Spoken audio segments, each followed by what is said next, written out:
Senador Álvaro Dias, bom dia, senador, tudo bem? Oi, bom dia. Senador, Prazer falar com você aí. é alentador até a gente ouvir, né, essa perspectiva positiva, essa confiança, né, senador, no momento em que a gente começa a falar de indicadores aí nada positivos para a economia, né, mas pelo menos o empreendedor está confiante, né? Ele tem que ter muita fé, né? Eu acho que não podemos jogar no chão a nossa esperança, não.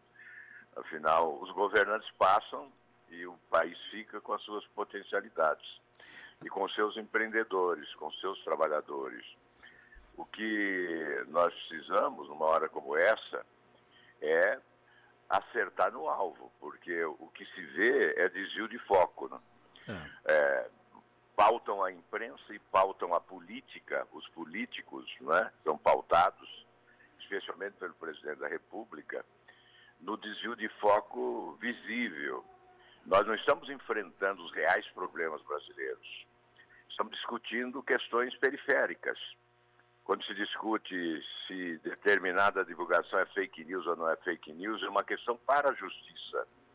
E nós que somos executivo e legislativo, temos que trabalhar as propostas que possam reformar o país na direção do seu desenvolvimento, do seu crescimento econômico com distribuição de renda e melhoria de vida das pessoas. Isso não está acontecendo. Infelizmente não está acontecendo.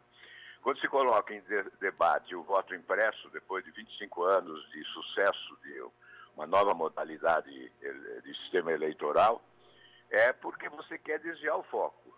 Não há sinceridade nesse propósito. É desvio de foco. Então nós temos que fazer o quê? Reformas. O preço da gasolina está bom? Não está. E aí? O feijão, enfim, a comida, a inflação, o desemprego, gente passando fome. E nós vamos ficar discutindo assuntos periféricos que não dizem respeito à vida do cidadão no seu dia a dia como prioridade. Nós temos que eleger as prioridades. Nós temos que fazer a leitura correta do que é mais urgente para a população. E nós estamos assistindo taxas de juros batendo no teto, 74% das famílias brasileiras já endividadas, mais de 60% delas nos cartões de crédito, e você não consegue limitar as taxas de juros, vamos continuar permitindo 300%, 1.200% ao ano de taxa de juros, alguns ganhando demais e os outros se afogando, né? Ouviu? No endividamento. Então, essas são as questões que nós devemos colocar agora. E não estão sendo a reforma tributária. Por que não fazemos a reforma tributária? Porque o governo não quer fazer a reforma tributária. Nós estamos tentando, mas não conseguimos. Certo. Está lá no Senado um projeto de reforma ampla, que tributaria menos no consumo e mais na renda, que permitiria, portanto, reduzir aí sim preços de combustível, de gás, de óleo diesel, de gasolina, etc., o consumidor teria um refresco, né, como se diz popularmente, poderia comprar mais, com isso o comércio venderia mais, a indústria produziria mais, a roda da economia giraria com mais força, mas não querem. O que vamos fazer, né? Tá, Nós ficamos sempre esperando o próximo governo. Mas quem não quer, senador? O governo não quer, vamos ser francos, o governo não quer, o governo não tem projeto, o governo não apresenta seu projeto de reforma. O que o governo apresentou agora é um remendo à legislação do imposto de renda. Não é reforma tributária. O que eu estou defendendo agora no Senado é o pensamento desse projeto do governo que foi aprovado na Câmara ao projeto de reforma tributária amplo que foi idealizado pelo Luiz Carlos Rauli do Paraná e que nós levamos ao Senado.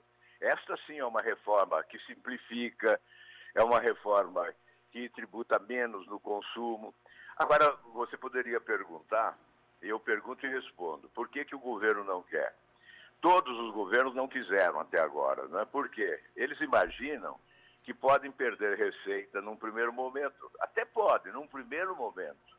Mas a médio e longo prazo, a receita vai aumentar, porque a roda da economia vai girar com mais força. Nós vamos produzir e vender mais. E com isso, o governo vai arrecadar mais, com a população pagando imposto mais corretamente, mais justamente, não é? Por que os investidores estão indo embora do Brasil? Porque o nosso governo só cria casos, só incendeia a política, estabelece o confronto, alimenta o discurso do ódio, o estado de beligerância permanente. Ninguém quer investir, vai embora do país, vai investir em outro país onde há mais tranquilidade, né? Então isso é que tem que ser visto agora. O senador, nós temos que mirar no alvo certo, estão desviando o foco. Senador, 2022 é um ano proibitivo, né? Inclusive para muitos dirigentes partidários, para se colocar em debate assuntos conflitantes, reforma administrativa, reforma tributária. Nós vamos passar mais um ano aí nessa situação, então, e vamos talvez começar a pensar isso em 2023? Pois é, infelizmente, né? Porque você sabe, vocês que me acompanham sempre, eu sempre concedo entrevistas aí, e vocês me dão essa oportunidade, né? Eu agradeço muito. Eu venho dizendo que essas reformas tinham que ter acontecido no primeiro semestre de 2019.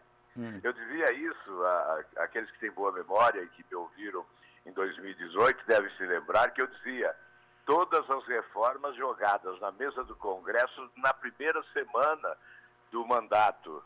E aí o Congresso, em 6 meses, poderia avançar. Tem Câmara, tem Senado, tem 513 deputados, tem 81 senadores.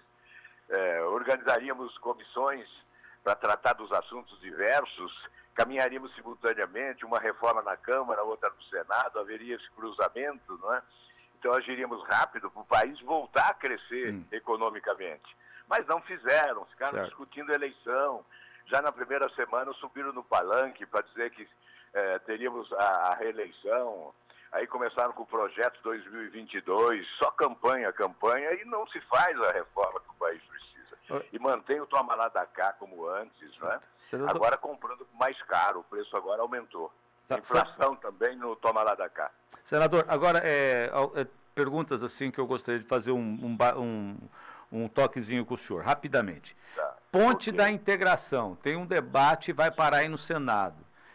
O Evandro Roman propôs e foi dado prioridade, foi aprovado lá, uma homenagem ao ex-governador Jaime Lerner. Como o Senado se comporta diante desta situação?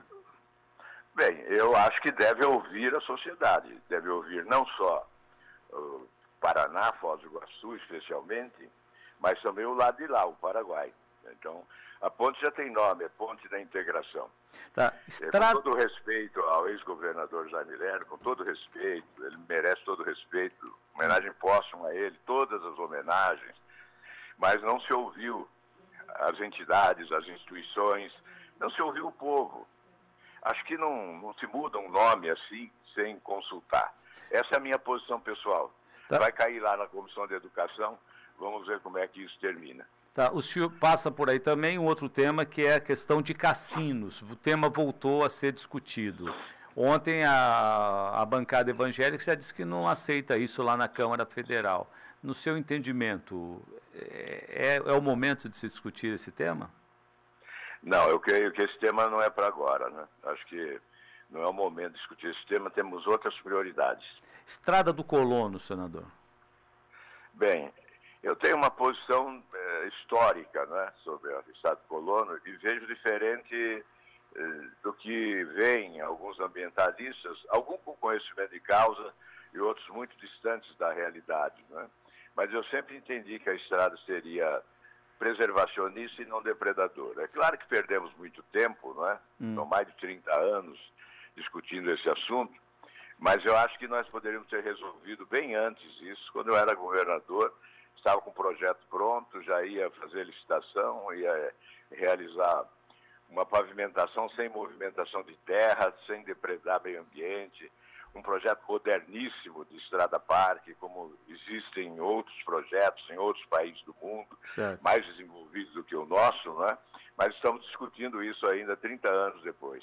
De um legislador hoje que conhece muito bem o Executivo, a vilania do ICMS é justificada na questão do preço do combustível hoje? Na verdade, os governadores não têm alternativas, né? O ICMS não subiu. Quando o combustível estava 2,5, o ICMS era o mesmo de hoje. Portanto, é um outro desvio de foco. É claro que nós temos que reduzir a tributação no consumo, não só dos combustíveis, de todos os produtos que consumimos. Isso é real. Os modernos sistemas tributários do mundo, eles procedem dessa forma, reduzindo o consumo, aumentar na renda a tributação. Nós não vamos perder receita. É fácil fazer o cálculo. O governo tem instrumentos para fazer o cálculo. O que falta é criatividade. Não há criatividade, infelizmente, ali na esplanada dos ministérios. Há projetos no Congresso, mas não andam. Por quê? Porque é preciso toda a reforma de profundidade nesse sistema presidencialista de muito poder só ocorre se o presidente da República assumir a liderança. E ele não quer discutir esses assuntos, os assuntos que ele prefere são outros.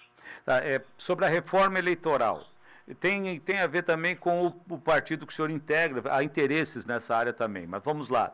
Quarentena de militares, juízes e integrantes do Ministério Público. Qual é o seu ponto de vista a respeito disso? Olha, primeiro, reforma eleitoral. É outra vergonha, até vocês vão pensar que eu sou um cara do contra em tudo, né? Mas paciência, eu tenho que ser. Há quanto tempo nós falamos que teríamos um novo modelo político no país? E não fazemos.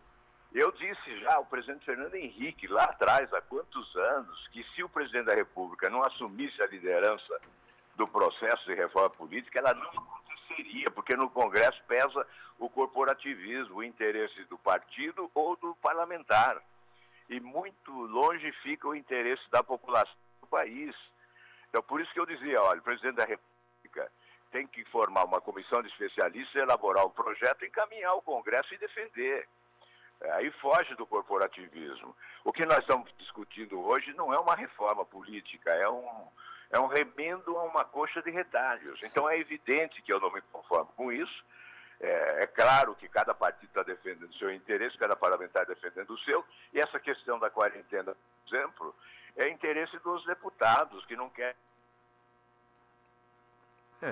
Oi. Perdemos. Procuradores. Então há realmente o interesse de limitar a concorrência. Essa é a intenção real. Retorno das coligações partidárias às eleições proporcionais. Bem, veja, é claro que seria um retrocesso, mas talvez fosse necessário esse retrocesso agora para dar 2 passos adiante depois. Se nós fizéssemos a coligação como transição para o voto distrital misto na outra eleição, valeria a pena. Agora vão dizer, não, mas a coligação é um retrocesso. E o modelo atual, sem coligação, com alguns governadores, não todos, mas alguns governadores, cooptando todos os candidatos para o seu partido, usando dos instrumentos disponíveis que possuem. Estou dizendo alguns governadores, especialmente candidatos à reeleição em vários estados. Né? Aí isso massacrando os demais partidos.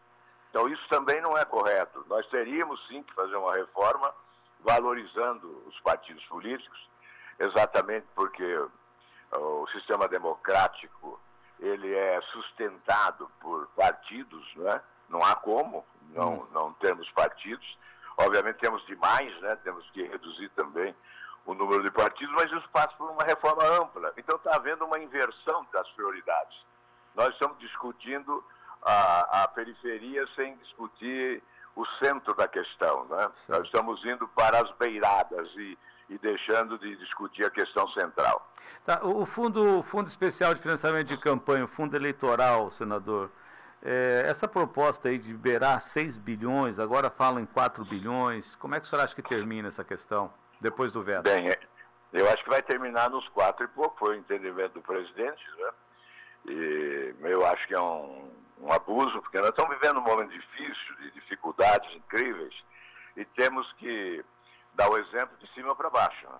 É claro que é preciso fazer campanha, já que não há financiamento privado, tem que haver o financiamento público, mas ele tem que ser limitado e rigorosamente fiscalizado, com a aplicação correta desses recursos. Para encerrar, senador, essa mudança na lei da ficha limpa, aí, que trata da improbidade administrativa, que sem dano ao erário permite que o condenado possa concorrer. Nós votamos contra ontem, né? Fizemos o nosso trabalho, tentamos defender a ficha limpa até a última instância, né? Acho que adoraram a pílula, né? Alguns adoraram a pílula, dizendo, olha, isso não afeta a ficha limpa. Afeta sim, porque o objetivo da ficha limpa é limpar a política, eliminar. É claro, existem as injustiças que a gente tem que sempre considerar, mas nós corremos o risco da injustiça, e isso é normal, a justiça nem sempre julga corretamente, mas nós não podemos abrir, flexibilizar, porque aí nós favoreceremos as irregularidades. Né? Por isso nós votamos, até porque não foi discutido na Comissão de Justiça, foi direto para o plenário, e nós achamos que matéria dessa natureza deve ter ampla discussão, com audiência pública, com especialistas convocados, isso na Comissão de Justiça, e não se pode votar isso rapidamente, né, em cima da perna, aí, como se fosse tirar da cruz, né, o pai da cruz. Então, na verdade, eu acho que nós não legislamos bem dessa forma. Qual é a opinião do senador Álvaro Dias sobre esse tema que volta e meia é debatido, que é a questão de impeachment? Qual é a sua opinião sobre isso? Bem, eu me posicionei de cara, né, de pronto, contra o impeachment, porque, primeiro, não se trata de ser a favor ou contra nesse momento. Trata-se de verificar se é possível ou impossível. Eu considero impossível. Por quê? Porque o impeachment exige apoio popular imenso, né? A maioria esmagadora da população. Só quando a maioria esmagadora da população apoia o processo de impeachment, ele pode ocorrer. Senão nós vamos criar confusão, tumulto, vamos elevar a temperatura dessa beligerância, né, que já prejudica muito o país, vamos alimentar o discurso do ódio, vamos colocar lenha na fogueira, né? E o povo vai sofrer mais do que vem sofrendo com tantas dificuldades. Então é hora de buscar a paz e trabalhar, né? Trabalhar, resolver problemas. E nós colocando um processo de impeachment hoje, primeiro que o presidente da Câmara não acolhe, o presidente já dominou a Câmara, o Centrão, já nomeou chefe da Casa Civil do Centrão, das relações institucionais do Centrão, presidente da Câmara do Centrão, o orçamento secreto de 36 bilhões em 2 anos para dominar toda essa situação. Então eu não vou vender ilusão, seria um vendedor de ilusão se defendesse o impeachment. Eu acho que eu devo respeitar as pessoas que confiam em mim, até as que não confiam. Mas eu não posso vender ilusão, mentir, não é? De que é possível um processo de impeachment hoje. Até porque se nós iniciássemos esse processo de impeachment, nós chegaríamos antes na eleição do que na conclusão dele. O nosso processo não é sumário como o do Paraguai. Certo. O nosso processo é lento. Teremos um longo processo de impeachment e tumultuando o país, convulsão social, certamente não seria bom para o Brasil. Por isso eu me posicionei contra desde o primeiro momento. Senador, eu quero agradecer a sua gentileza de sempre nos atender, desejar um bom dia, um bom trabalho ao senhor e à sua equipe. Muito obrigado e um grande abraço. Um grande abraço. Conversei aqui com o senador Álvaro Dias, vários temas, né, colocados, muitos que dizem respeito à nossa relação aqui na fronteira, especialmente essa reforma política que agora ganha o cenário do Senado Federal, né?